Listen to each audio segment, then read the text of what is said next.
Lives of Poor Boys Who Became Famous by Sarah Knowles Bolton. Leon Gambetta. On January 6, 1883, Paris presented a sad and imposing spectacle. Her shops were closed, her public buildings and her homes were draped in black. Her streets were solid with hundreds of thousands, all dispirited and many in tears. A large catafalque, covered with black velvet, upheld a coffin shrouded with the tricolor. From a vase at each corner rose burning perfume, whose vapor was like sweet incense. 6 black horses drew the funeral car, and 200,000 persons followed in the procession, many bearing aloft wreaths of flowers and shouting, "Vive la République! Vive la Gambetta!" The maker of the Republic, the brilliant, eloquent leader of the French people, was dead in the prime of his life at 45. The Figaro but voiced the feeling of the world when it said, "The Republic has lost its greatest man."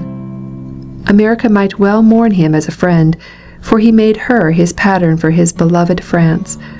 The Pall Mall Gazette said, "He will live in French history among the most courageous," and even Germany courted him as the bravest of the brave, while she breathed freer, saying, in the Berlin press, "The death of Gambetta delivers the peace of Europe from great danger."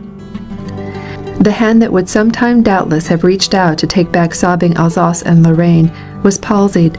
The voice that swayed the multitude, now with its sweet persuasiveness, and now with its thunder like the rush of a swollen torrent, was hushed.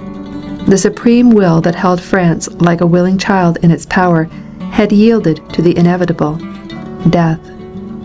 Leon Gambetta was born at Cahors, April 2, 1838. His father was an Italian from Genoa, poor and of good character. His mother, a Frenchwoman, singularly hopeful, energetic, and noble. They owned a little bazaar and grocery, and here, Onassis, the wife, day after day helped her husband to enjoy a comfortable living. When their only son was 7 years old, he was sent to a Jesuits' preparatory school at Montfaucon, his parents hoping that he would become a priest. His mother had great pride in him and faith in his future. She taught him how to read from the National, a newspaper founded by Thiers, Republican in its tendencies. She saw with delight that when very young he would learn the speeches of Thiers and Guizot, which he found in its columns, and declaim them as he roamed alone the narrow streets, and by the quaint old bridges and towers of Cahors. At Montfaucon he gave his orations before the other children, the mother sending him the much-prized National whenever he obtained good marks, and the Jesuits, whether pleased or not, did not interfere with their boyish Republican. At 8 years of age an unfortunate accident happened which bade fair to ruin his hopes.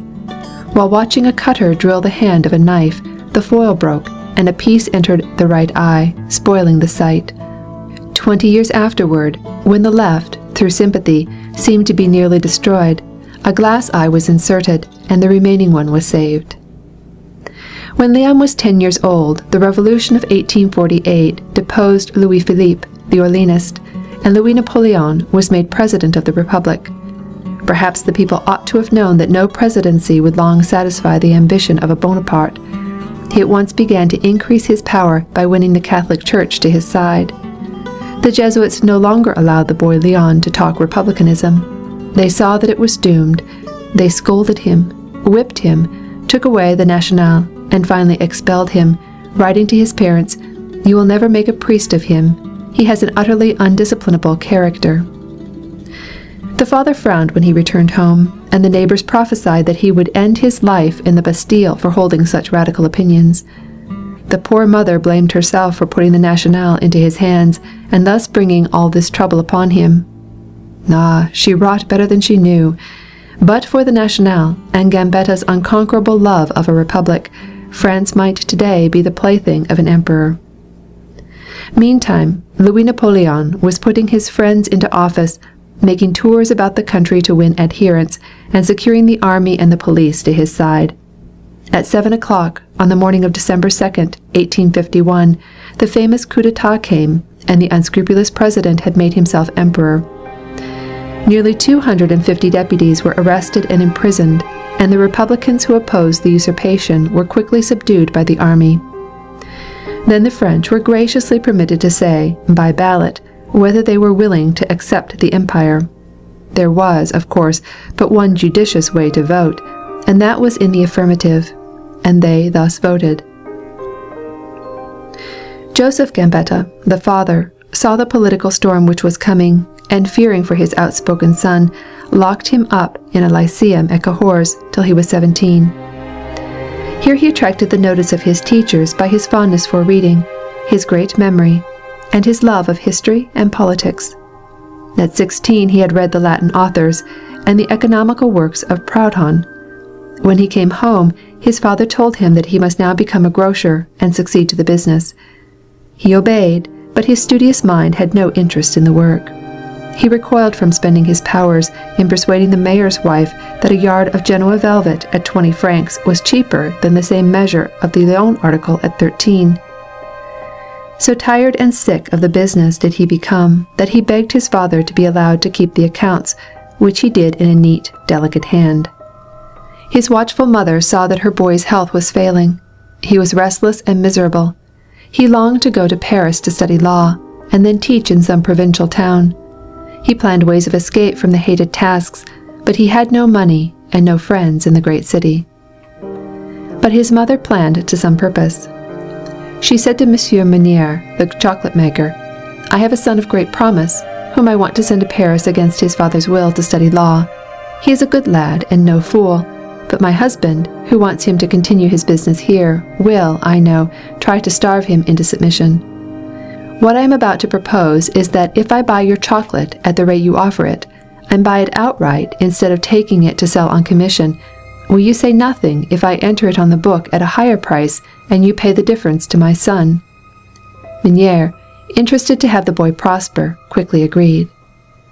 After a time she called her son aside and, placing a bag of money in his hand, said, "This, my boy, is to pay your way for a year. A trunk full of clothes is ready for you. Try and come home somebody. Start soon, and take care to let nobody suspect you are going away. Do not say goodbye to a single soul. I want to avoid a scene between you and your father." Ambition welled up again in his heart, and the bright expression came back into his face. The next morning he slipped away, and was soon at Paris. He drove to the Sorbonne, because he had heard the lectures were given there. The cab driver recommended a cheap hotel close by, and, obtaining a room in the garret, the youth, not yet 18, began his studies. He rose early and worked hard, attending lectures at the medical school as well as at the law, buying his books at second-hand shops along the streets. Though poverty often pinched him as to food, and his clothes were poor, he did not mind it, but bent all his energies to his work. His mother wrote how angered the father was at his leaving, and would not allow his name to be mentioned in his presence. Poor Joseph, how limited was his horizon. Leon's intelligence and originality won the esteem of the professors, and one of them said, "Your father acts stupidly. You have a true vocation. Follow it. But go to the bar, where your voice, which is 1 in 1,000, will carry you on, study and intelligence aiding. The lecture room is a narrow theatre. If you like, I will write to your father to tell him what my opinion of you is." Professor Villette wrote to Joseph Gambetta, "The best investment you ever made would be to spend what money you can afford to divert from your business in helping your son to become an advocate." This letter caused a sensation in the Gambetta family. The mother took courage and urged the case of her darling child, while her sister, Jenny Massaby, talked ardently for her bright nephew. An allowance was finally made. In 2 years, Leon had mastered the civil, criminal, military, forest, and maritime codes. Too young to be admitted to the bar to plead, for nearly a year he studied Paris, its treasures of art, and its varied life. It opened a new and grand world to him. Accidentally, he made the acquaintance of the head usher at the Corps Legislatif, who said to the young student, "You are an excellent fellow, and I should like to oblige you. So if the debates of the Corps Legislatif interest you, come there and ask for me, and I will find you a corner in the galleries where you can hear and see everything." Here Leon studied parliamentary usage, and saw the repression of thought under an empire. At the Café Procope, once the resort of Voltaire, Diderot, Rousseau, and other literary celebrities, the young man talked over the speeches he had heard with his acquaintances and told what he would do if he were in the House. An improbable thing it seemed that a poor and unknown lad would ever sit in the Corps Legislatif as one of its members. He organized a club for reading and debating, and was, of course, made its head. It could not be other than Republican in sentiment. In 1860, at the age of 22, Gambetta was admitted to the bar. His father was greatly opposed to his living in Paris, where he thought there was no chance for a lawyer who had neither money nor influential friends, and urged his returning to Cahors. Again his Aunt Jenny, whom he always affectionately called Tata, took his part. Having an income of $500 a year, she said to the father, "You do not see how you can help your son in Paris, it may be for long years. But next week I will go with him, and we shall stay together." And then, turning to her nephew, she added, "And now, my boy, I will give you food and shelter, and you will do the rest by your work." They took a small house in the Latin Quartier, very plain and comfortless. His first brief came after waiting 18 months. Greps, a deputy, being accused of conspiracy against the government, Gambetta defended him so well that Grimaud, the prominent lawyer, asked him to become his secretary. The case was not reported in the papers, and was therefore known only by a limited circle. For 6 years the brilliant young scholar was virtually chained to his desk. The only recreation was an occasional gathering of a few newspaper men at his rooms, for whom his aunt cooked the supper, willing and glad to do the work, because she believed he would some day come to renown from his genius. Finally his hour came. At the coup d'etat, Dr. Baudin, a deputy, for defending the rights of the National Assembly, was shot on a barricade. On All Souls' Day, 1868, the Republicans, to the number of 1,000, gathered at the grave in the cemetery of Montmartre to lay flowers upon it and listen to addresses. The emperor could not but see that such demonstrations would do harm to his throne. Delchaussee, the leader, was therefore arrested, and chose the unknown lawyer, Gambetta, to defend him. He was a strong radical, and he asked only one favor of his lawyer, that he would hit hard the man of December, as those who hated the coup d'etat of December 2nd loved to call Louis Napoleon. Gambetta was equal to the occasion. He likened the emperor to Catiline, declaring that as a highwayman he had taken France and felled her senseless.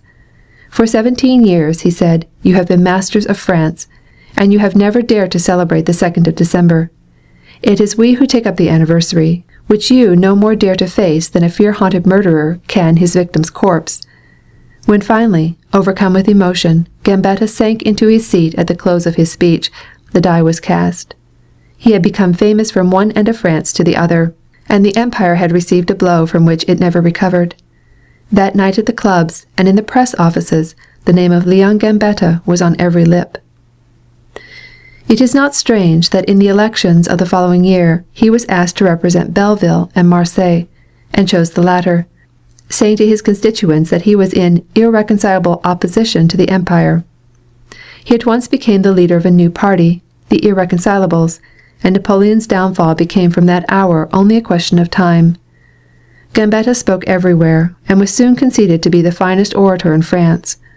Worn in body by the confinement of his secretaryship and the political campaign, he repaired to Ems for a short time, where he met Bismarck. "He will go far," said the man of iron. "I pity the emperor for having such an irreconcilable enemy."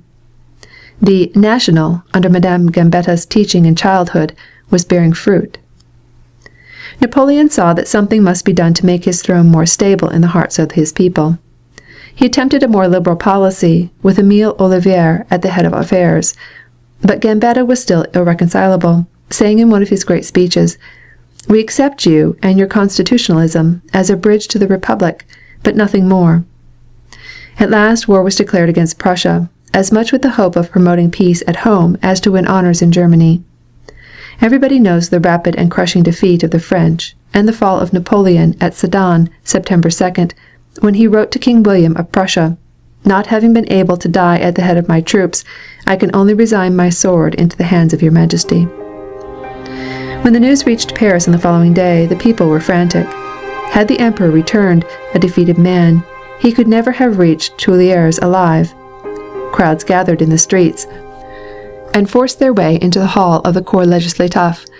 The eloquent leader of the Republican ranks, scarcely heard of 2 years before, ascended the tribune and declared that Louis Napoleon Bonaparte and his dynasty have forever ceased to reign over France.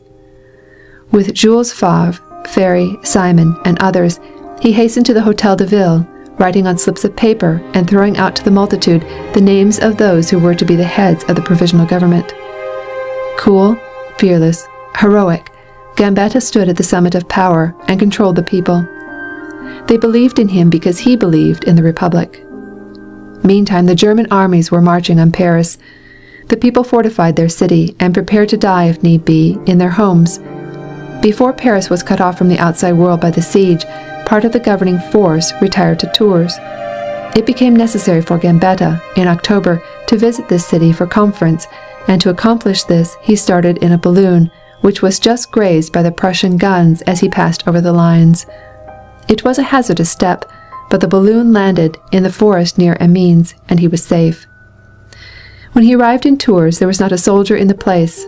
In a month, by superhuman energy and the most consummate skill and wisdom, he had raised 3 armies of 800,000 men, provided a loan for their maintenance, and directed their military operations. One of the prominent officers on the German side says, "This colossal energy is the most remarkable event of modern history, and will carry down Gambetta's name to remote posterity." He was now, in reality, the dictator of France, at 32 years of age. He gave the fullest liberty to the press, had a pleasant "bonjour, mon ami" for a workman, no matter how overwhelmed with cares he might be, and a self-possession, a quickness of decision, and an indomitable will that made him a master in every company and on every occasion. He electrified France by his speeches.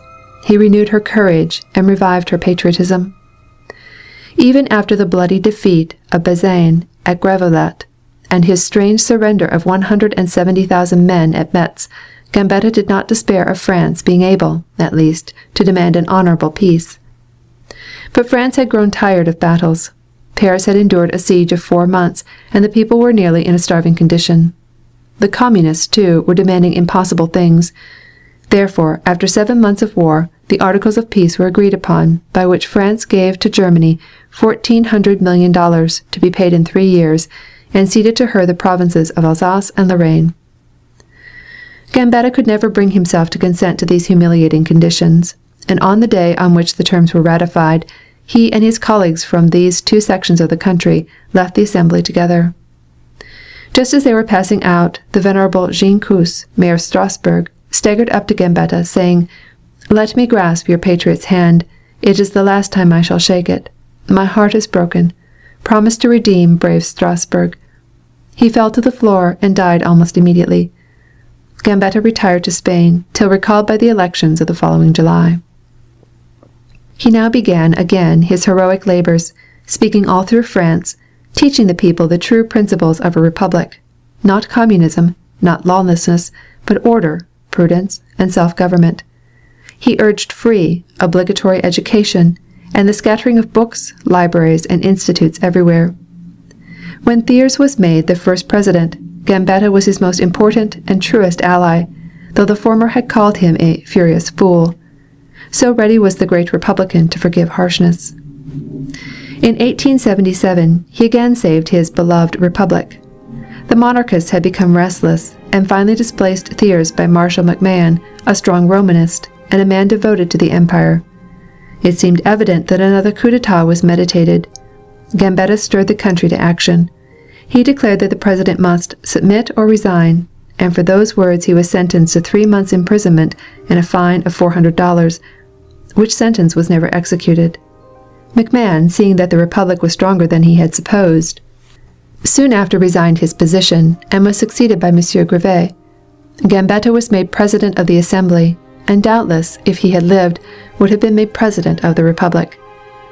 There were not wanting those who claimed that he was ambitious for the supreme rule, but when death came from the accidental discharge of a pistol, producing a wound in the hand, all calumny was hushed, and France beheld her idol in his true light, the incarnation of republicanism.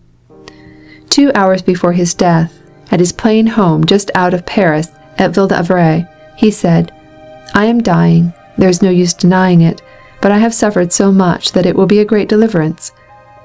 He longed to last till the new year, but died 5 minutes before midnight, December 31st, 1882.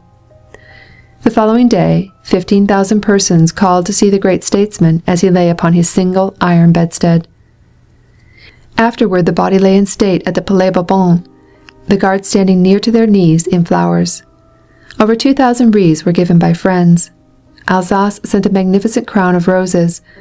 No grander nor sadder funeral was ever seen in France.